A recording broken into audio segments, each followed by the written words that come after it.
Security engineers are focused on finding problems, fixing every issue, technical, tactical. Chief officers are about running a business, growing a business, expanding a business. They're all about profitability and revenue and margins and delivering of service. They're all about understanding and accepting risk. Welcome to Life of a CISO. I'm Dr. Eric Cole, your host, and we'll be taking you on a journey each week on what it takes to be a CISO and what are solutions that you can implement today if you are currently a Chief Information Security Officer or if you want to be one in the future. This is Life of a CISO.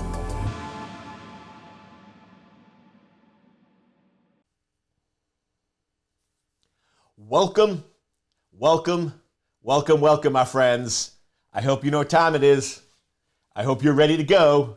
I hope you got your rally cap on, you buckle up your seatbelt, because here we go. It is time for Life of a CISO with yours truly, Dr. E is in the house. Now, before we get into today's topic of artificial intelligence, or I should say, at least I plan on getting into it. You know me, I always have a best laid plan, but I always sort of feel like I'm connecting with you energetically, and I sort of take it where I feel it needs to go. So sometimes we get there, sometimes we don't, but I'm hoping you always get some great, amazing content. Always drop some comments for the videos, drop me some emails. I'd love to hear feedback from you. I'd love to hear any new topics you'd like me to cover.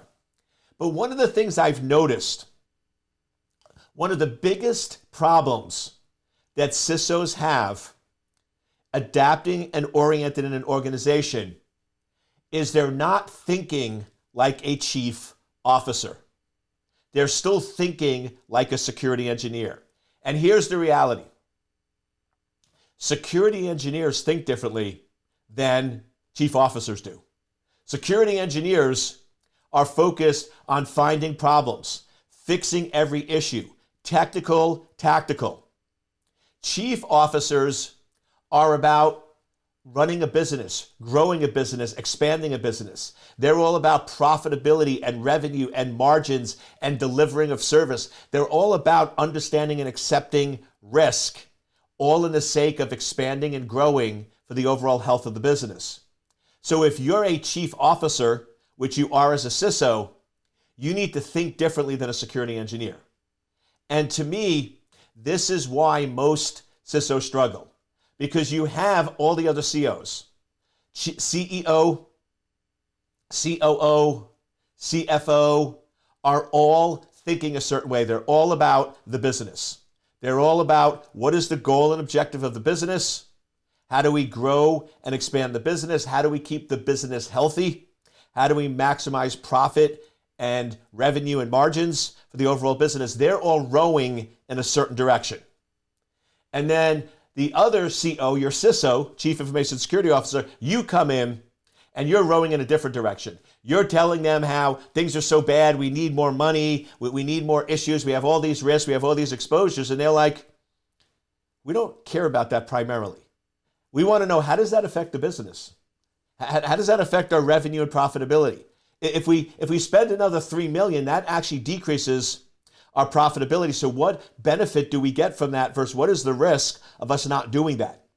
So you essentially have all the chief officers rowing in a certain direction, and then you have the CISO in there trying to row against everyone else, and guess what's going to happen? You're going to get thrown overboard. Your office is going to be put with all the techies. You're not going to be invited to the meetings. You're not going to be invited to all the discussions. Does that sort of sound familiar? Most CISOs in companies are the outliers. They're not part of the core COs. If you look at most companies, the CEO, COO, CFO, and Chief Legal Counsel all sit in the same executive suite. The CISO doesn't sit there. All of the chief officers, other than the CISO, meet on a regular basis. They go to lunch, they have daily conversations, they're constantly talking and focusing on the business. CISO's not included in that. Does that sort of give you a hint that if you're not part of the cool kids, it's probably because you're not thinking the way they think. You're not acting the way you act, so you need to think differently. And you know, I always love my analogies and my stories. So this is sort of one of my favorite ones. You might have heard it before, but it's still a good reminder, and it's still good to help you recognize that certain people think differently. So there was this professional golfer in the United States, and the king of Saudi Arabia really wanted to play golf with him. So he invites him over to Saudi Arabia for a week, puts him up in the finest hotels, with the finest restaurants. They play on the finest golf courses, and they just have an amazing week. At the end of the week, the king says to this golfer, I want to get you a gift. I want to get you a gift to thank you for spending a week with me. And the golfer's like, you don't need to get me a gift. You paid for everything. You paid for my flight. You paid for the golf course. You paid for my hotel. That was plenty. I feel blessed. I had an amazing week playing golf with you. We're good. And the king insisted, no. I'm going to get you a gift. What would you like? What kind of gifts do you like? So the golfer was trying to be humble, because he knew he had to say something. And he's like, he collects golf clubs. Like, he likes old putters and drivers and wedges and different style golf clubs. So he said, okay, it'd probably be reasonable. So he says to the king, hey, I collect golf clubs. If you'd like to get me a golf club, that would be amazing. The king says, done. So they part ways.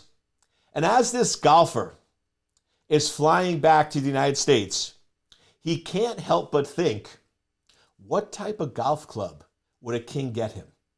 Is it going to be a putter made of gold? Is it going to be a driver that has diamonds in the shaft of the driver? And he's sort of just imagining what this golf club's going to look like. So he gets back home, back to his life, and a few weeks pass, and he notices he never got that gift. He's like, that's weird. It doesn't take that much to get a golf club. Maybe he's having it made. Maybe it's specially manufactured. And in a few weeks after that, he gets a FedEx package that's sort of almost like an 8.5 by 11 box from Saudi Arabia. And he's looking at this box going, this is a little weird. This doesn't look like a golf club, right? Because golf clubs are long, right? And like 4 or 5 feet long, and this clearly wasn't. So he opens it up, and he's a little puzzled.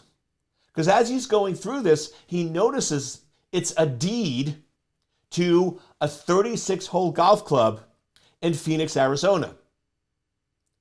The king bought him a golf club, a golf course, right? And he's sitting there laughing because what he realizes is when he said golf club, he thought $300 golf club. When a king hears golf club, he thinks a $23 million golf club, right? He thinks differently. And the moral of the story is kings think differently. Kings act differently, and kings behave differently. Now, if I was focused on my other podcast, Bulletproof, I would go off on the tangent that if you want to be a king or queen, which you all are, you have to think differently and you have to act differently. But that's not where I'm going here, because this is Life of a CISO. Woo woo! So what we're going to talk about here is CISOs think differently. And this is the problem. The problem is most people that start off as a security engineer and they switch roles to a CISO, they still think like a security engineer. They never start thinking differently. And if you don't think differently, you're not going to act differently. And if you don't act differently, you're going to struggle and have difficulty. So this first part, before we get into the topic of artificial intelligence, we're going to talk, I just want to wrap it up, put a bow on it. As a chief officer, you need to think differently than a security engineer. You need to think about the business. You need to be focused on the business. You need to be focused on revenue and profitability. Now, I know some push back, oh, but Eric, I work for a government or a I know you don't think you do, but you do. A government is still a business. A nonprofit is still a business. You're still having revenue. You're still getting funding. You still have to meet certain objectives. So it's still the same. You might not have to show actual profit to shareholders like with a publicly traded company. But guess what? If you're not delivering on what you're doing with the government, your funding will get cut. You'll get criticism. You have a business to run. Same thing. Nonprofits are still making a profit. They're just not showing a profit. They're spending it in other ways. I sit on the boards of nonprofits. Trust me, they're making lots of money. And if the CEO is not doing that, they get replaced pretty quickly. So once again, don't let me get caught up that I'm saying profit and revenue and you don't think it applies to you because you're a government or nonprofit. It still does, right? You're still running a business. You still have chief officers. You still have people that are responsible for that growth. So as I sort of wrap up and put a bow on this, I just want you to start being really aware this week, this month. How are you thinking about your role as a CISO? Are you focused on risk and getting rid of all the risk and spending more money and buying more things and always complaining, we don't have enough resources, we don't have enough people? That's a security engineer mindset. If you're always complaining about resources and saying you have too much to do and saying that you need more money or more people and nobody's listening to you, that is security engineer thinking, my friends. If you want to be truly successful, if you want to be world class, you need to start thinking like a CISO. CISOs think about, how can I continue to grow and expand the business? How can I go and generate more revenue? How can I generate more revenue and profitability so we can grow the company to the point where additional resources are needed to support the growth? So notice it's a little different. Instead of saying, I need more resources, it's saying, no, how do I grow the company so I can get the resources I have? CISOs or chief officers recognize you have what you have in terms of resources. So let's try to make the business work and grow with what we have, not always complaining about what we don't have. So this week, just spend some time. Are you really thinking like a chief officer? And what changes do you need to make in your thinking to start showing up and thinking and behaving like a chief officer? So now let's jump to the topic of artificial intelligence. Now, artificial intelligence is not new. It has been around for a while. Well, I used to build and develop and deploy AI systems in the 90s. And the idea behind artificial intelligence is we're going to take data based on how humans act and behave, and we're going to use that to simulate intelligence. So the first thing you always have to remember is artificial intelligence is only as good as the data set that you have available to you. Now, when you're looking at AI tools that people use to help create, like marketing content and copy and things like that, there's a lot of data sets out there. Like, there's a lot of information. There's a lot of data that you can draw on for it to correlate against. So that's why those tools work so well, because they have these huge, huge data sets. Now you're starting to learn the secret behind these social media sites. These social media sites, I don't know if you've ever thought about them. Most of them are free. Google is free. Instagram is free. Facebook is free. And you sit there and go, how do you have $1 billion company with a free service? And the reason is they're not free. They're bartering services. So they're actually going in and saying, let's make a deal. If you give me all your data and let me have all your data and own all your data, then we will give you this service in return for all of your data. They're having a really good deal because your data, your information shouldn't be for sale. You shouldn't be giving it away for free, but you are. And I know people go, oh no, Eric, it's my data. Let me ask you a question. If Instagram decides to shut down your account, which they could, are they going to send you a link to a drive with all of your data? It's not your data, my friends. I mean, you're signing it away and giving it to them. And they knew this a long time ago. These founders of these companies knew this a long time ago. AI was 15 years in the making. It was 20 years in the making. They knew this day would come, and they knew that they needed data to support their AI engines. So this is all in the making, and now those who control the data win.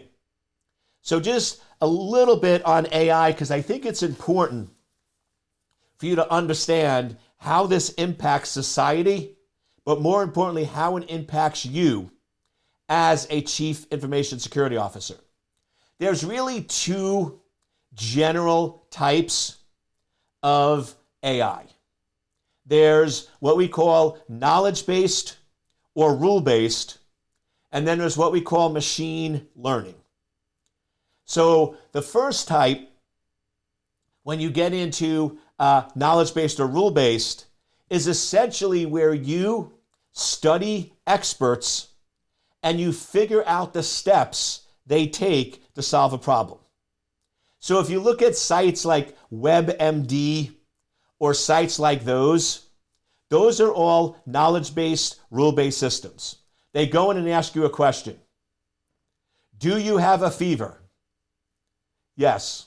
Do you have a cough? Yes. Do you have a sore throat? And it's not, if you answer yes, do you have a fever, it goes down one tree. If it says you don't have a fever, it goes down another tree. And how did they do this? By interviewing and studying doctors. If you've gone to a doctor, they ask you very similar questions, right? They're going to ask you the same questions and come up with a conclusion. So all they did was interview all these doctors and say, okay, what are the common questions you ask? Based on the answer, what are the follow-up questions that you ask? And based on that, what is the diagnosis or conclusion that you're going to come up with? That's all we're doing at Knowledge Base. Very, very powerful, but remember, they're only as good as the knowledge expert that you're interviewing. The other type is machine learning. This is where you take large amounts of data and you'll typically train it on things like a neural network. I won't get into that, but it basically simulates how the brain maps data, and it will create patterns of predictability. So for example, the Doppler 3000 that they use to predict weather, that's a machine learning. Essentially what you do there is you figure out what are the data points. So you go in and say, okay, when we predict weather, there's 57 data points, right? There's the temperature, the dew point, the wind, all those different factors. And these are the 57 data points. Now what you do with machine learning is you create a training set. So I now go back historically to all the weather and I say, okay, in this case, give me the data of the 57 data points and tell me the outcome. So now I have a training set that says, okay, when the 57 data points are this, it rained. Another data set, when the 57 data points were this, it snowed. When the 57 data points were this, it was sunny. When the 57 data points were this, there was a tornado. And I just have thousands and thousands of these records where I tell the system, here's what the data points were, and here's what the outcome. And I train it. So now it adjusts all the neurons and connections. So now when I run the training set, it gives accurate results. Now, once it is trained, now I go in and I give it a new data set. And I say, here's a new data set. Based on your training, tell me what the output is. And I put that new data set and it comes back and says, it's going to rain, or it's going to be sunny, or it's going to snow. So that's how those systems generally work. But remember, they're all based on the data set. If you have accurate data, they work. If I go in and I interview really bad doctors, that really are terrible at diagnosing, the system's going to give wrong results. If I have really inaccurate weather data, right, it's not going to work. So it's the accuracy of the data. The reason why I emphasize this is because you're going to see in a minute why AI, unfortunately, gives the attackers an upper hand and gives the defenders a position of weakness. Because for AI to work, you not only need accurate data, but you need data that has a long shelf life. What I mean by that is the data needs to be accurate for a long period of time. If the data changes all the time, so how a doctor would diagnose something today changes tomorrow, then the AI system won't work because it'll be accurate as of yesterday, but the data's new. So we need data that has a long shelf life that's very accurate and predictable. So now let's go in to the offense. The offense has a lot of data on legitimate emails. I could go in as an attacker, and I can set up a legitimate account with Amazon. And I could purchase and buy, and I can get a ton of legitimate emails from Amazon. And those emails are always the same. Your order has been successfully placed. Your order has been shipped. If you do enough orders, you'll also get those emails that I sometimes get where there was a problem processing your order. If you want to go in and change or modify it, click here. I could also go in to shipping companies, right? UPS, USPS, FedEx. I could set up legitimate accounts and I can get those legitimate emails. I get those emails, I get those text messages because I'm always getting shipments from these companies that says, oh, your shipment is on its way. If you want to modify or change the shipment or the delivery location, click here. Or there's been a problem trying to deliver your package. If you want to modify or change, click here. So they have access to data on what legitimate emails look like, which means when they want to go in and they want to start spoofing you, they now with AI can make the emails look legit. So that's why now it's so hard to deal with these phishing and spams because they look legit. They pretty much are legit. So in the past, they might have come close. And you remember if you've had old school user awareness training like 10 years ago, they would always go in and say, look for spelling errors, look for errors in the email. So instead of e-col, it's e-cool, or instead of secure anchor, it's security anchor, like with an extra E. And because these attackers weren't that good, they were writing it by hand and they would sometimes make mistakes. But now with AI, unfortunately, they're perfection. Even if they want to target your execs, visible executives have enough information out there publicly that I can write emails that look like your executives, that sound like your executives. So basically, AI, from an attacker's perspective, lets them generate social engineering and phishing attacks that have a very, very high probability of you believing and acting on them because they're pretty much legit. And if you take a legitimate email from e-commerce or a shipping vendor and you take the fish, you put them under microscopes, they're pretty darn close. Right? They are almost identical for all intents and purposes. But you sit there and go, but Eric,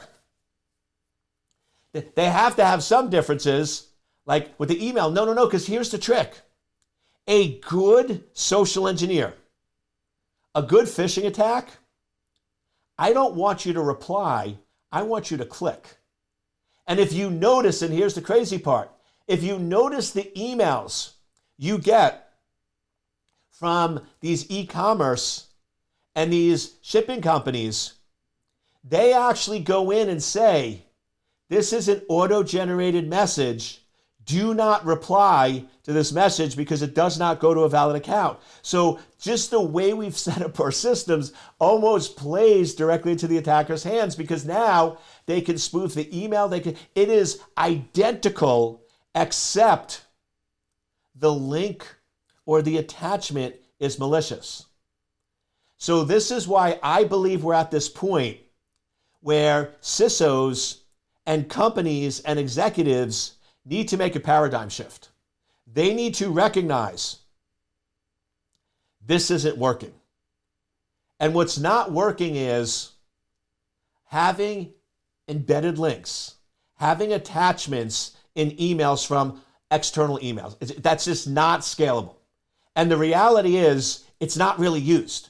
If you go in and let data drive decisions, brilliant CISOs always let data drive decisions, not emotions. If you let data drive decisions, you'll realize that there's very little legitimate emails that come from external sources that have embedded links and attachments. So we're at a point in time where AI has served us a gift, where we now need to rethink our functionality, readjust our functionality, and no longer allow embedded links or attachments in emails from external sources. We need to recognize that time has come and gone, and we just cannot tolerate or allow that anymore. Now let's flip it to the defense. Two areas. First is defending against attacks. Here's the problem. Attacks are always changing. Attackers know that what worked yesterday doesn't work today, because we're going to constantly defend against it. So we now have a weakness because we have all this data on attacks, but it's always changing and morphing. It's always different. So I can build AI systems that defend against today's attacks that aren't going to work in a week or a month. So that's why you're still seeing, AI is the huge buzzword, but you're still seeing a lot of companies still struggling and figuring it out, because the attackers know the way you survive as an attacker is morphing, changing, and coming up with new strategies. Attacks that worked yesterday don't work tomorrow. So you always have to stay one step ahead. Am I saying AI is useless in defense? No. All I'm saying is the traditional way of doing it doesn't work. Now, if we go at a deeper level where we're trying to look for general patterns, we might get some value, but this idea of we're going to train it on attacks from last year so it can detect new attacks. If you train something on attacks from last year, it will be brilliant at detecting attacks from last year. It will not be brilliant at detecting attacks from this year. So that's why we just have to be a little cautious that AI on the defense might not work as well.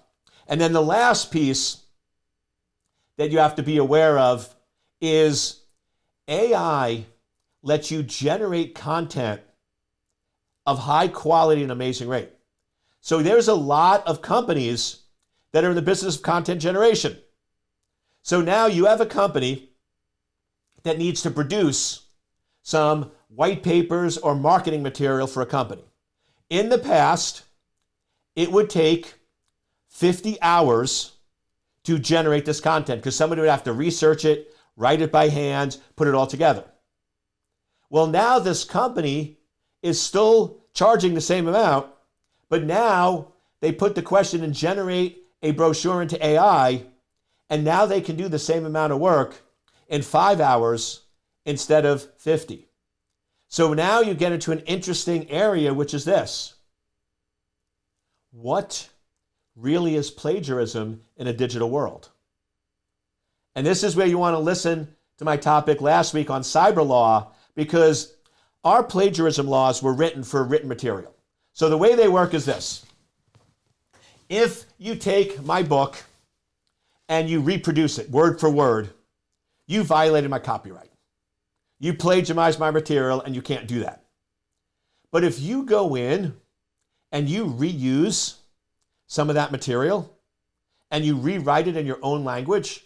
So you read the book and you put it in your own words and there's no matches. It's all unique, one-of-a-kind material. That's not plagiarism, because in the traditional laws, that would take a lot of work to do. Today, if you go in and you find an author you like, and imagine you could do this. So you go into AI and you say, take all the Harry Potter books, and I want you to write a new book on the narrative, the tone, using the same characters as those Harry Potter books. Is that technically plagiarism? It's all new words, but you basically are able to steal the theme, steal the concept, steal the brain matter of that individual. So it's sort of this gray area where it's not technically plagiarism, but it sort of could come close. So now you, as a company, need to decide, are you going to let your employees use AI to generate contact and fulfillment of contracts? And if so, is that misleading? Is that misguiding? Or is that plagiarism? So I just wanted to sort of drop the topic of AI just to get you thinking about it, understanding why some AI works and doesn't, and just so you can have discussions as a CISO with your executive team to help them understand the dangers, the issues, and policies you need to put together to be able to get in front of this ever-growing field of AI.